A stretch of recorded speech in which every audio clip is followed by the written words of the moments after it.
perlindungan kepada anggota sukunya. Ya.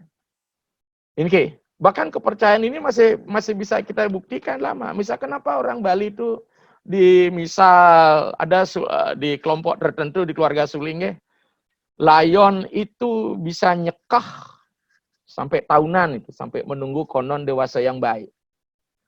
Itu harapan bahwa roh itu masih berada di sekitar ini memberikan perlindungan. Ya. Bahkan kepercayaan Mesir kuno misalnya raja-raja Firaun itu kan diawetkan, dijadikan mumi. Itu diharapkan ada keabadian, ya. Di situ tidak hanya keabadian dalam aspek rohani, ya, juga keabadian secara fisikal, ya, ya, ya, dan, ya, secara fisikal, ya, maka fisikalnya diawetkan, ya. Ini, nah, bahkan di Hindu mulai nih, pasca 65 di Bali rame-rame, leluhurnya tidak punya tempat katanya. Padahal konsep agama kita di mana saripati leluhur adalah Atman. Kalau kita kembali pada ajar Brahman, Atman, Aikyam, maka ketika mengalami proses kepulangan, mestinya Atman, Brahman, Aikyam, Bawantu. Malah dipisahkan. Antara dunia roh dengan dunia Tuhan dibedakan. Ya, pemujaan leluhur beda ini. Ya. Nah, di sini merger dia. Jadi ancestor worship di peradaban-peradaban primitif misalnya, justru tempat pemujaan leluhurnya ada di sekitar rumah tinggalnya. Bahkan saya lama di Sulawesi, di Buton, maka kuburan-kuburan itu justru mereka rumah panggung, kuburannya ada di bawahnya. Ya. Karena dalam keyakinan belum ada move on, belum ada movement. Roh itu menuju alam ketuhanan. Karena masih apa? Masih dianggap belum kiamat. Ya. Maka dalam agama kita diberikan pemuliaan pemujaan leluhur ini harus ada mulai ngaben dari Atiwa-tiwa ngaben, kemudian Atma Wedana diunggah yang Dewa Pitara. Tapi karena masih keyakinan itulah kembali konvensional, apa yang disebut dengan wandering mind, karena belum teredukasinya masyarakat menjelang ngaben harus nanya lagi ke kenapi wastane kebalian dan sebagainya, mau diabenkan apa tidak, padahal urusan itu tidak perlu ditanyakan lagi karena itu sudah menjadi sesuatu hal yang final. Jadi ancestor worship. Nah, sekarang gerakan-gerakan agama baru yang muncul di India, dari India ini justru membarder ini semua. Sanggah pemerajaan di Tuludin gitu. Kan karena hanya satu memuja atas nama satu personal. Ya, padahal teks Weda jelas mengatakan Pitri Dewo Bawo, Matri Dewo Bawo, Acarya Dewo Bawo. Maka dikatakan sebelum dia bisa berhubungan dengan Tuhan secara langsung, dia harus selesaikan kewajibannya dulu kepada leluhurnya. Ya. Tapi sering keliru meminta pada leluhur, sementara beliau syarat sekali untuk naik dengan hukum gravitasinya. Mendoakan leluhur. Bakti santana kerta kertianam kertanam bakti santana mapunyam. Ini mesti, maka bakti kepada leluhur inilah sebagai punya yang dipersembahkan kepada leluhur. Mari kita kembali pada kitab Manawa Dharma Sastra sebagai generasi. Itu ada upacara serada. Apa yang dipersembahkan pada leluhur? Tapi di Bali, ya terus terang. Di situ ada sebuah transaksi yang mesti juga apa perlu kita perbincangkan. Waktu upacara Atma Wedana Maligya, ketika mampu mempersembahkan daging kijang, rohnya sekian tahun tiba di alam kebebasan. Ketika bisa mempersembahkan daging warak dalam Putru Pasaji ini, 1000 tahun roh leluhur ada di sana. Saya sering ketawa juga.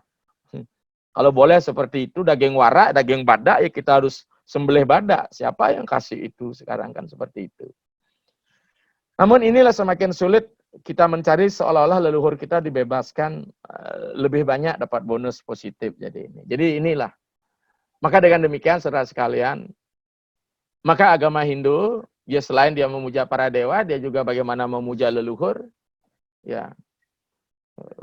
leluhur ini mau diapakan? Ini saya katakan lebih mulia, kita tidak cukup didoakan saja. Karena seperti upacara redemption, leluhur bisa ditebus kok. Ya. Tapi kembali, tebusnya membantu tidak menentukan. Bisa orang mati anyun, memorinya masih melekat di sana, mesti ulapin dan sebagainya. Maka dunia roh ini memang luar biasa. Maka saya katakan, Hindu itu adalah agama untuk seluruh umat manusia. Karena banyak kejadian, kalau itu kita ceritakan, kita tidak promosi terhadap agama kita. Agama non-Hindu pun bisa kita selesaikan secara Hindu. Dengan ngarad roh, itu melalui konsep pengabenan dan sebagainya. Dia tidak cukup didoakan saja untuk moksa. Ada media. Karena roh-roh yang belum sempurna, media menjadi sangat penting. Ya, maka itu konsep di India pun masih terbawa. Kalau orang meninggal, pasti masih menggunakan padang lepas. Ya, masih mendengar dari teman-teman yang kuliah di India, ya Pak Wastawo di social work itu dulu, ketika mati itu dia masih menggunakan padang lepas. Berarti apa yang ada di Nusantara ini, kita di Hindu, upacara kematian itu bukan berarti kita buat-buat di sini. Jadi di situ memang sudah ada ceritanya.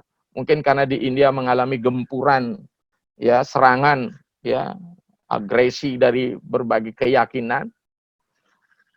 Maka dia harus mengubah dirinya, melakukan proses apa yang disebut evangelis. Evangele itu artinya berubah di dalam secara internal. Tapi sayang ketika berubah di dalam, dia tidak melakukan misi keluar, justru mengobrak-abrik di dalam tubuh sendiri. Boleh dikatakan agama yang sudah mapan, misalnya di Bali, dobrak-abrik ini salah, itu salah. Padahal leluhur kita, misalnya tentang konsep pemuja leluhur, itu kan di situ jelas tempat wahana sarana untuk memoksakan para leluhur dengan sang adik kodrati. Jadi itulah pola kita. Ya, di minggu depan kita akan lanjutkan dengan pola disebut dengan pola arkais. Ya, pola arkais ini adalah pola arkeo, itu ilmu kepurbaan, ya ilmu kekunaan, di mana di situ dia akan mengalami proses buka pemujaan-pemujaan roh itu sudah terformulasi sedemikian rupa menjadi jaringan para dewa. Ya, jaringan-jaringan para dewa inilah menjadi satu dasar Hindu memasuki. Maka dengan demikian ini satu pola beragama. Tinggal kita sekarang bagaimana? Apakah begitu ribet dan jelimet agama itu seperti apa yang saya sampaikan? Maka dari itu tonton selanjutnya di episode berikut untuk melihat bagaimana sebenarnya Hindu itu secara hakiki di era post modern, orang bahasa bilang global saat ini. Saya kira demikian, saya memberikan ruang kepada saudara-saudara yang akan ikut nimbrung di dalam diskusi ini. Silakan. Demikian Mangku, silakan dipandu nanti ya.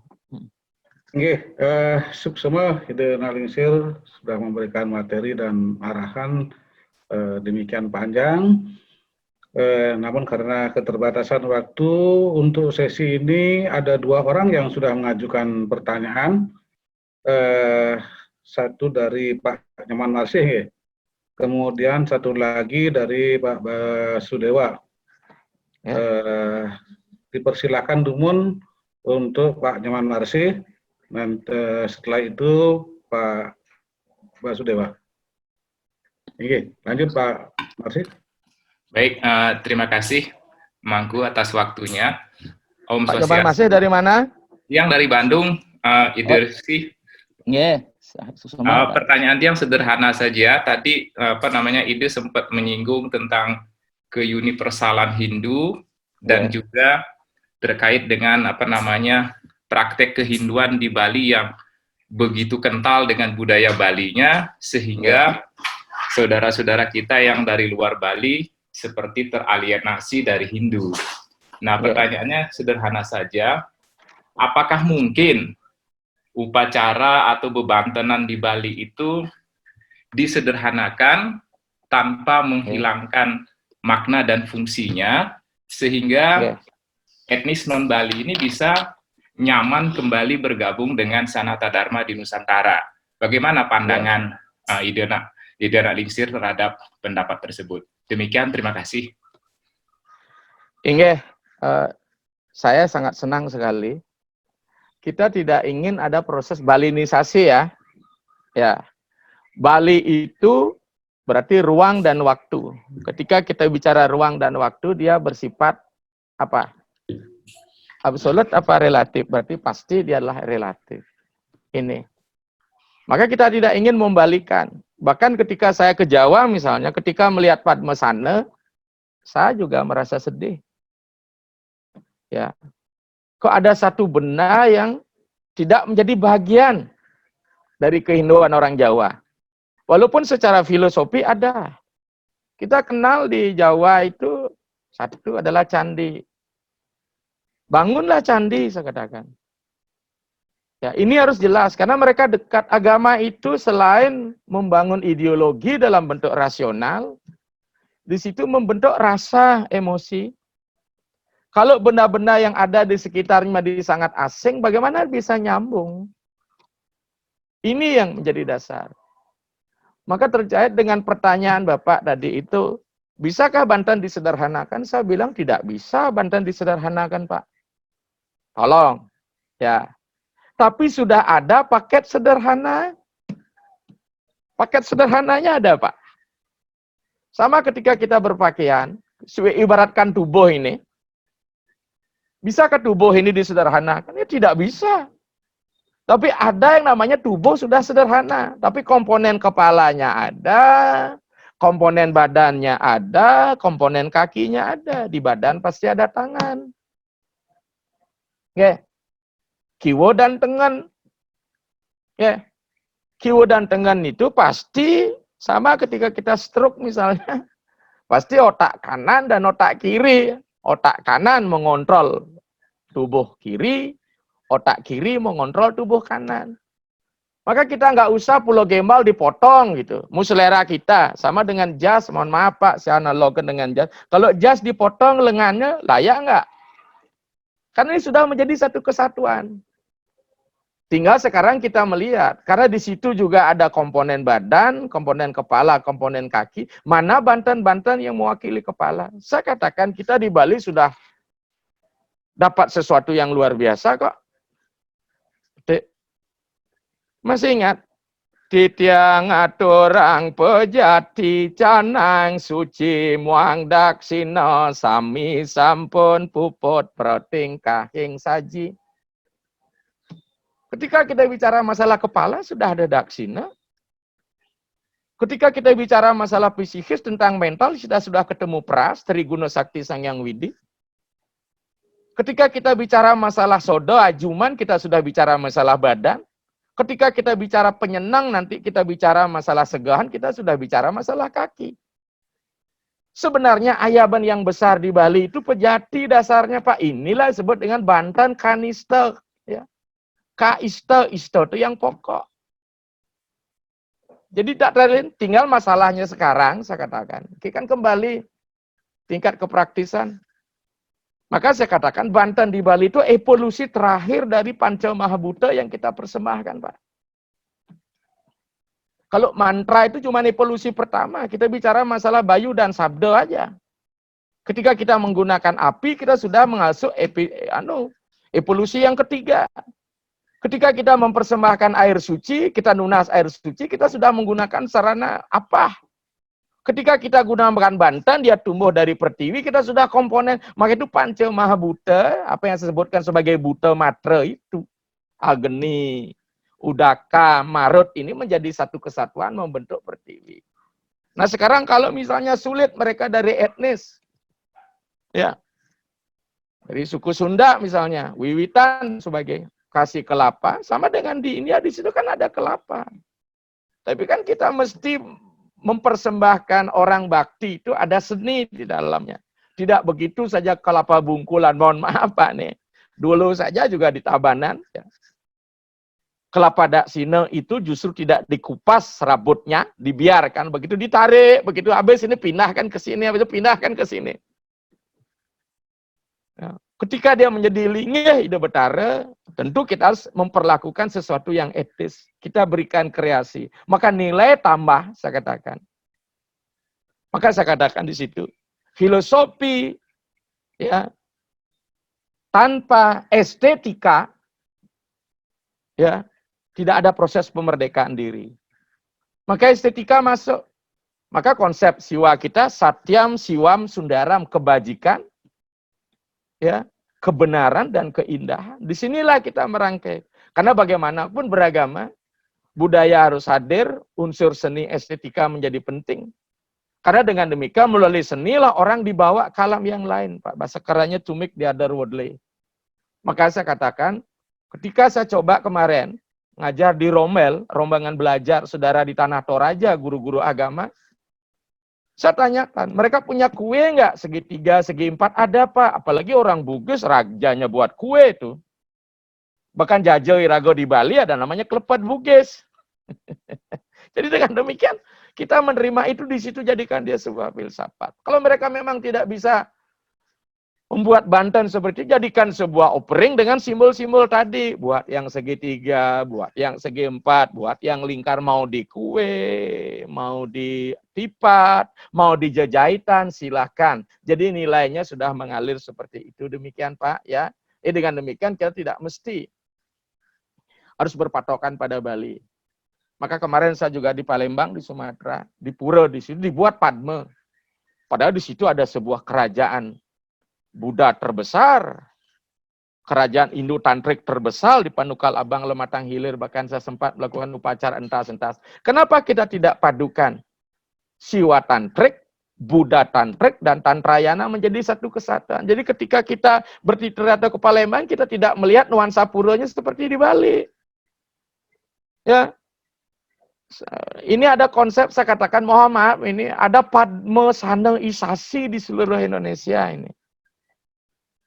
Bahkan Mangku masih ingat, ketika Dharma Santi terakhir saya diundang, ya masih Pak Paru Awang itu ya Mangku, di Kalimantan Timur, kita sempat bincang-bincang waktu itu. Beliau punya gagasan ingin membangun rumah ibadah di Muara Kaman, di tempat Yupa itu. Saya memberikan saran, jangan ikuti buat Padme Sana. Karena di situ ada sebuah yupa yang berangka tahun, diperkirakan tahun 400 Masehi, tolong bangun tempat suci yang kira-kira populis di abad 400 itu, 400 Masehi, kita kembali ke India Timur, yaitu di Kerajaan Palawa, karena urupnya urup Palawa. Sehingga tidak ada missing link antara manusia penganut agama dengan ruang dan waktu di mana dia beragama. Ini yang penting, Pak. Demikian Pak, ya. Jadi saya sangat setuju, maka tokoh-tokoh ini harus kembali memformulasikan. Tapi kalau dia ingin model Bali ditiru, model Bali, saya juga tidak keberatan. Karena bagaimanapun pelembagaannya, kemudian strukturisasinya sudah monislah. Tapi jangan sampai ketika kita balikan mereka tereliminasi. Teralienasi artinya terasing dari kampung budayanya itu sendiri. Saya kira demikian. Nggih. Silakan selanjutnya. Matur suksma, Juru Mangku, Om Swastiastu, Ibu itu yang sampun suci, tiang saking Bandung ikut anyana dulu sempat tiang berjumpa nggih. Niki mirip nanti pertanyaannya nih kau, tiang memaknai simbol-simbol apapun di dalam praktek-praktek keagamaan kita yang salah satunya masuk dalam dinamisme maupun magic tiruan nika, yang memaknai simbol itu mempunyai dua makna. Yang pertama adalah simbol keyakinan kita terhadap Tuhan Yang Maha Esa. Yang kedua adalah simbol ketidaktahuan kita terhadap kebesaran Tuhan, kenten. Nah, iki yang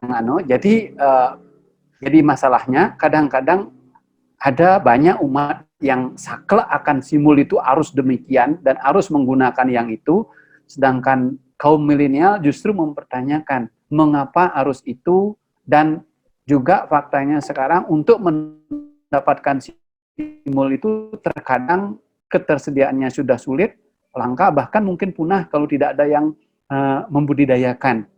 Nah, apakah simbol itu masuk dalam wilayah Nutana atau Sanatana? Kembali ke paparan ide yang awal, karakter dari Hindu. Kalau memang masuk Nutana, tentunya memang sangat bisa diubah. Mohon penjelasan Ide Pandito. Kalau memang bisa diubah, kira-kira bagaimana strateginya? Tadi sudah kita katakan, ketika bicara Nutana, ada dua wilayah. Istadewata dan Adikara.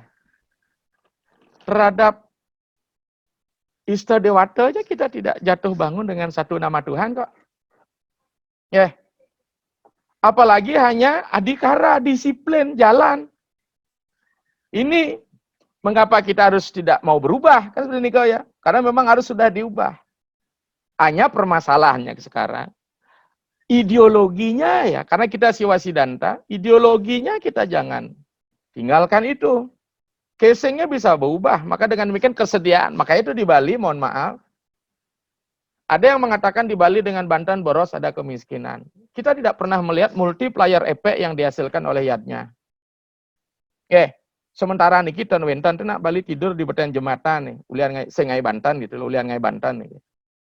Kalau memang dia memutar permasalahan sekarang, bukan agamanya yang salah, tapi institusi adatnya mengharuskan buat Banten pajegan, ameter, dan sebagainya. Belum lagi keinginan pribadi, mestinya boleh buat Banten badak soasi, pakai gebogan tinggi, ini kan masalah.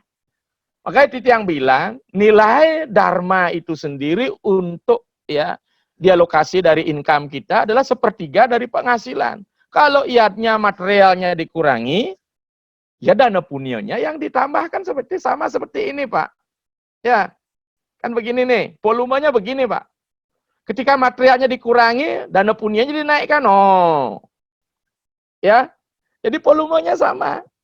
Maka mari kita bangun yang prinsip-prinsip. Kalau di Bali, Bapak nggak usah, karena kita sudah siap saji. Justru sekarang dengan situasi corona saat ini, orang sudah nggak bisa berbuat yatnya gede-gede sekarang, Pak.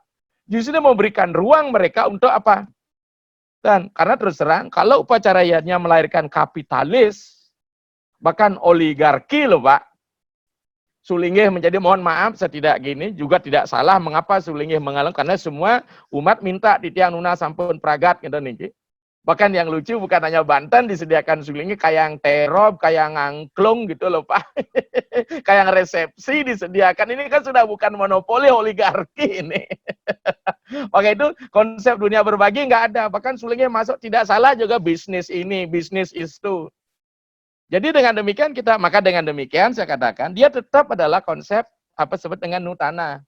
Tidak tersedia. Bagaimana dengan semeton Hindu yang ada di Amerika misalnya, tidak bisa cari bambu untuk buat penyor, kan itu niki. Makna penyornya yang dilaksanakan Pak. Maka itu katakan, dulu begitu loh, janyane orang sangat lambat, begitu tidak hebat, maka simullah dipakai. Maka di sini ritual sebenarnya konseptual, Pak. Apa yang ada di dunia abstrak ini dibuat fenomenaisasi di wilayah Banten ini.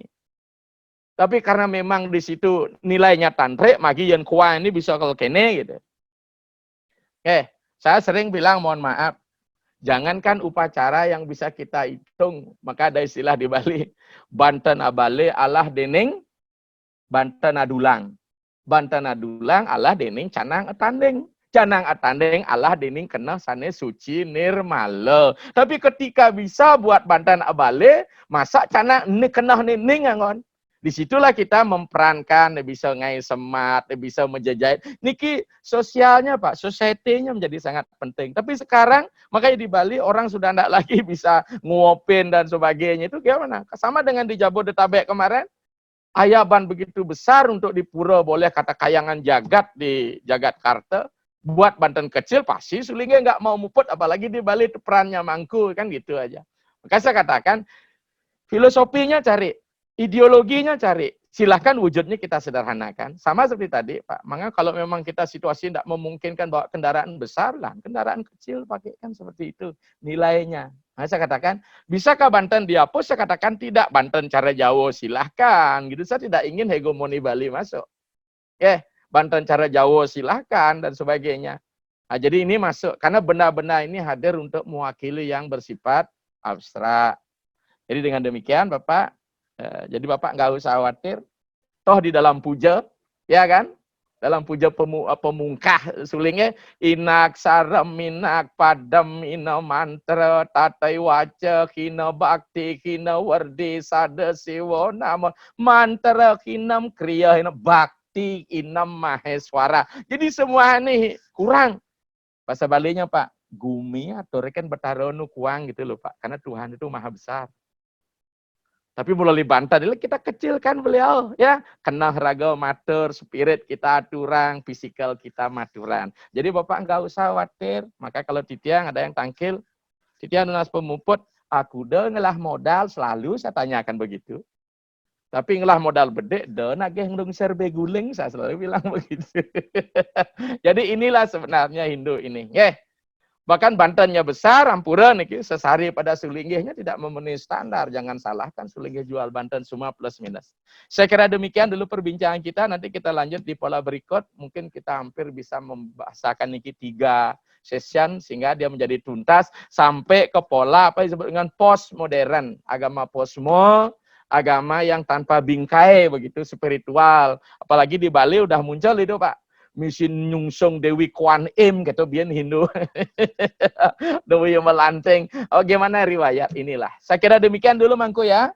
Kita sudah 1 jam lebih nih. Ya. Nanti kita lanjutkan lagi dengan perbincangan ini sehingga menjadikan satu masukan baru.